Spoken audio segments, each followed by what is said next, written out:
Hi, this is Trey Pass. I'm going to listen another Mr. Nightmare reaction. This is three scary 4th of July true horror stories. Okay, so let's get right to it. I'll be right back with my reaction. Okay, let me put my headphones on. Okay, here we go. Right now, go. 4th of July horror stories. Story 1 by Chester. I live in a normal suburban town. It was 4th of July weekend, so I had a mini party in my backyard. My parents were away, so it would work out perfectly. I invited about 20 people. We have a pool, so I told people to bring their bathing suits. I also had some fireworks left over from last year that I told everyone we'd shoot off towards the end of the night. I tried to keep the gathering strictly in the backyard because I didn't fully trust people not to make a mess inside the house. Everything went fine. Anywhere from 20 to 30 people showed up. Everyone stayed in the yard. Some people jumped in the pool, others played drinking games, and later in the night we shot off some fireworks in the street. The party started to die down after 12, and by 1:30 everyone was gone. There were a million red plastic cups in the yard and tons of empty cans and bottles. But that was a mess to worry about tomorrow. I was beat. I went inside and changed out of my clothes and brushed my teeth, then crawled into bed. I was pretty buzzed, so I didn't think I'd have any trouble falling asleep. Suddenly, outside, I heard firecrackers going off. It sounded like it was right outside my window, in our backyard. Whoa. I got up and looked out the window, and to my confusion and downright horror, I saw a line of firecrackers going off next to our pool. My initial reaction was to yell out the window who did that. I figured it had to be one of my friends who stayed behind pranking me. I ran downstairs into the back door. I slid open the glass door but kept the bug screen door closed. I looked around the backyard and said again, "Who's out there?" By now the firecrackers had finished going off. Someone was back there and they just set them off. That doesn't happen by accident. I texted as many people as I could think to, and then the group chat asking who was still at my house. Only a few people answered, most likely because a lot of people were asleep already. Everyone who answered said they're in bed or at home though. I stepped outside into the backyard and looked around for a minute, and when I saw no one, I went back in, shut the door and locked it, and went back upstairs to my room. I was barely in bed for 5 minutes before hearing something come from the upstairs living room down the hall. Then I heard the sound of a beer pong ball falling off the table and bouncing on the wood floor. My heart started to race. Was someone in the house?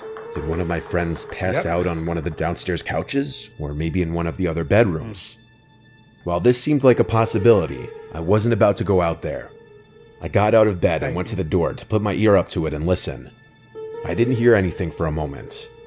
I waited, and then, clear as day, I heard footsteps approaching my door, then the doorknob jiggling. The door was locked. Oh boy. There was a loud bang on the door. I screamed through the door to get out of here or I'll shoot you. A deep male's voice on the other side said, "Jay, you in there?"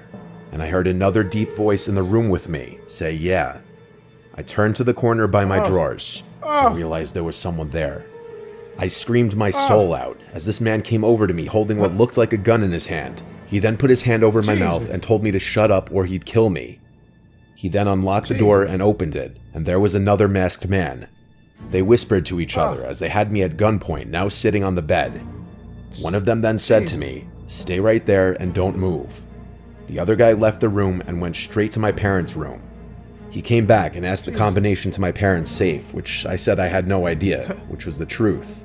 There were a total of 3 intruders in the house. One kept me at gunpoint while the other 2 pilfered the house, stealing my mom's jewelry that was left out, along with any other valuables they found. After the longest 10 minutes of my life, one of the men yelled, "Let's go," and the man who had me at gunpoint left the room, and I heard them all hurry out the back door. I tried to see what kind of car they left in through a window, but it appeared they didn't park near my house. I called 911 right away. As soon as police arrived, they asked if we had any cameras around the house, which we didn't. They then asked if I got any of the names or saw any of their faces, and all I could give them was that one of them was referred to as Jay by the others. They asked if I saw the getaway vehicle, and I said no. The police asked a bunch of neighboring houses if they had cameras that may have picked up on the robbers, and after my neighbors all reviewed their doorbell cameras, none of them picked anything up. I think my house was targeted by a group who saw I was having a party, and they set the firecrackers off to lead me outside of the house so they could sneak in. That's the most likely explanation to me. My parents were livid with me for having the party, as they believed that led to the robbery. But they also were relieved I'm okay, and sympathetic that I had to experience this. Because of this experience, I'm a strong advocate for having security cameras around your house. Yep. And a gun in your house. Story 2 by Fletch. It was 4th of July 2015.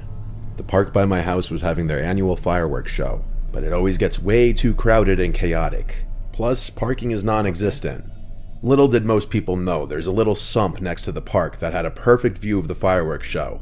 I found this out through one of my friends one year. This sump was accessible through one of the dead-end residential streets that ran alongside the park.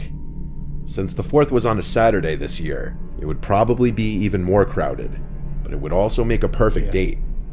I was talking to this girl Ashley I met in one of my classes the previous semester, and we'd already been on a few dates over the course of a few months.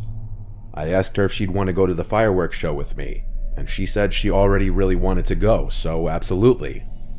She came to my house first, and then we walked from my house to the park since it was so close, and we were bringing alcohol. I told her we'd have our own little private spot to watch the show at that no one else really knew about, and she said she was super down. Along with some tequila and soda, I brought a big blanket for us to lay on in my backpack. There was already a lot of commotion by the park entrance. We walked right past it as the cars were piling up in the parking lot. We continued down the dead end where the sump was. The sump was rectangular and fenced off, but it was very easy to get inside. The gate wasn't even locked. Inside the sump was just a bunch of trees, and then at the bottom of it, a small grass clearing, where we planned to lay out the blanket. I led us to the gate, which yet again wasn't locked, and I quietly opened and closed it. I told her to be careful as we walked downhill into the sump. It was around 8 o'clock, which was when the fireworks were supposed to start. I laid out the blanket on the smoothest part of the ground. I didn't take into account how dark it would be in there before the fireworks started, so we both turned on our phone flashlights and laid them down just as temporary lights. We started making tequila sodas right away. From down in the sump, we couldn't really hear any other people from up in the park, just the occasional car horns honking. It was right around the time we started the first drink that both of us heard something from behind us. It was like the sound of brush being stepped on. We turned around to see darkness. I pointed my flashlight over there, but it didn't really reach that far. The iPhones back then were like the 6s. I don't remember their flashlights being the best. Ashley asked me how likely it was that other people would come down here. I replied that other than a couple of my friends knowing about it, I doubted anyone else would come down. I explained to her that it could have been a small animal. The first fireworks were shot into the air, which startled us. The fireworks would light up the entire sump briefly though, especially the bigger ones and when multiple were shot at once. At this point, we drank and watched the fireworks for a solid few minutes, before again, I heard something behind us. I don't think Ashley heard it, but she looked back when I looked and asked what I was looking at. I said nothing, not wanting to scare her. This was my idea after all, but now I was getting paranoid. I decided to turn around and stare into the trees and brush, and as the sump lit up again from multiple big fireworks exploding, I saw a black figure standing in the trees and brush above us. They appeared to be hiding. I whispered, "There's someone up there." She turned and looked, but now it went dark again because there was a short few-second gap in fireworks. When the sump lit up again, the figure I saw wasn't there anymore. I surely freaked her out though, because she said she wanted to leave. Since we were both definitely creeped out now, we agreed to leave while the fireworks were still going, lighting the sump up. I packed up the blanket and alcohol, and of course the fireworks show ended right there. It was now dark and quiet again in the sump, so we turned our flashlights back on and walked up the hill.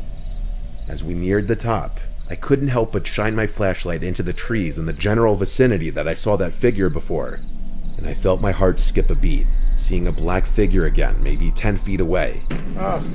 It appeared to be a person in a black hoodie or robe with the hood up, even though it was like an 82-degree night. They were standing behind a big tree, but then, as if in response to the light, they started to run through the brush at us. I pushed Ashley along to hurry up as they yelled to go. We got the hell out of there and basically ran down the street until we were around other people. We weren't followed. I'm not sure what that person was doing in there, but it seemed they were stalking us the entire fireworks show, and them running towards us meant they wanted to hurt us. I only saw one person, so I believe they were alone, but I could be wrong. I stayed clear from going in that sump ever again. Good move. Story 3 by Kyle Hoft. After several friends of mine and I were done lighting off fireworks, one of my friends, Zach, took about 4 of us to this unfinished house in a relatively new neighborhood. 2 of the people became disinterested pretty quickly, so they left before we even started examining the house, leaving only 3 of us, Zach, myself, and Adam. None of the walls were completed on the house. It mainly just consisted of floorboards and 2x4s holding up the place. You could see outside in most parts of the house, and the basement had a cement floor and cement walls. The house consisted of 2 floors and a basement, so 3 floors in total. The steps were completed enough so that we could travel up and down them easily. As we started inspecting the house, Zach told us to keep our phone flashlights off as much as possible because the houses next to us were finished and inhabited, and the people living there might call the cops if they noticed us snooping around. Yeah. We therefore were mainly Exactly. just going off the moonlight from outside for vision. The 3 of us stuck together most of the time. As soon as we walked upstairs, we could hear a voice from the main floor or the basement. So we would run downstairs to find out what it is, and as soon as we did that, we would hear a noise from upstairs, so we would run up there. This pattern continued for a good while. We assumed the noises were just the wind knocking over pieces of wood, pipes, or whatever else that was lying around, or it was some kind of animal running around the house. Eventually, as we were walking slowly in the basement, trying to discover who or what it was making the noises, I saw someone slowly walking up the stairs next to me. I could see a light emanate from his or her phone, but it wasn't strong enough for me to be able to see who he or she was. I whispered to Zach and Adam, "Is that you?" They both said it wasn't them, and it turns out that they were both right in front of me. Shortly after I asked that, I saw a bunch of pipes that were leaned against the unfinished wall fall over down the stairs. It didn't look like they fell over by accident. It looked like someone deliberately pushed them over. At that point, I knew whatever we were hearing was not an animal or the wind. I knew that someone else was in the house. After that encounter, the 3 of us stormed out of the house. We all stood on the neighborhood road a decent distance from the house, discussing what just happened. Zach was convinced that the person I saw was one of the 2 friends who decided to leave earlier. I told him that there was no way it was either of them. One of them was a girl who didn't want to get her shoes dirty, and the other was a guy who was dating this girl and was around her all the time, so I couldn't picture either of them doing that. I tried to convince him that it wasn't them, but he didn't fully believe me. He then realized that he lost his keys and he had to go back in the house to find them anyway. That left Adam and I to stand around to wait for him. As Adam and I were waiting for Zach, I thought I could see a big, dark figure coming from around the right side of the house, but I couldn't tell for sure. We were still trying to not use our flashlights so the neighbors wouldn't notice us. After a few minutes, Zach came back with his keys and said he saw someone in the house again. I told him what I saw. Still convinced that it was our other 2 friends messing with us, he walked around the left side of the house. Adam and I followed him. When he got to the back of the house, I saw him jump up and say, "Run." We ran away. He later said he saw a tall, dark figure reaching his arms up and slowly moving towards him. I ran out to the road in front of the house. I thought both Adam and Zach were following me, but I could only see Zach behind me. When I stopped running, there was a giant dumpster in front of me. I was on the left side of it, and Zach was on the other side. I saw Zach look to his right, to an area behind the dumpster that I couldn't see from where I was standing. I heard him say, "We don't want any trouble." He then told me to run to his truck. He drove me to the house in his truck, and Adam drove separately. Apparently, Adam had already gone to his car. I ran towards the truck and we took off. Zach told me that he saw a big, dark figure approaching him. After he said, "We don't want any trouble," he saw the figure going behind the dumpster, heading in my direction, and that's why he told me to run for the truck. Adam later mentioned that as he took off in his car, he saw 3 figures running after him in the rearview mirror. Chances are these figures could have been neighbors messing with us, but the way in which they acted was very strange. Considering how big and tall some of them seemed to be, It's hard for me to believe that they were just teenagers. Zach was in his early 20s, Adam was in his late teens, and I was in my late 20s when this happened. I can't help but wonder who those people were, and how capable they were of doing something far worse than just messing with us and scaring us away. I can't help but wonder if maybe there were some weird members of a cult who regularly got together in that house late at night, and that's why they were trying to scare us away. Since this was the 4th of July, there was a bigger chance of weirdos walking around. But Zach said that there were people who chased after him another time he was at that same house. I wasn't there with him that time, so I can't go into too much detail on that story, but I wonder if those were the same people. Probably.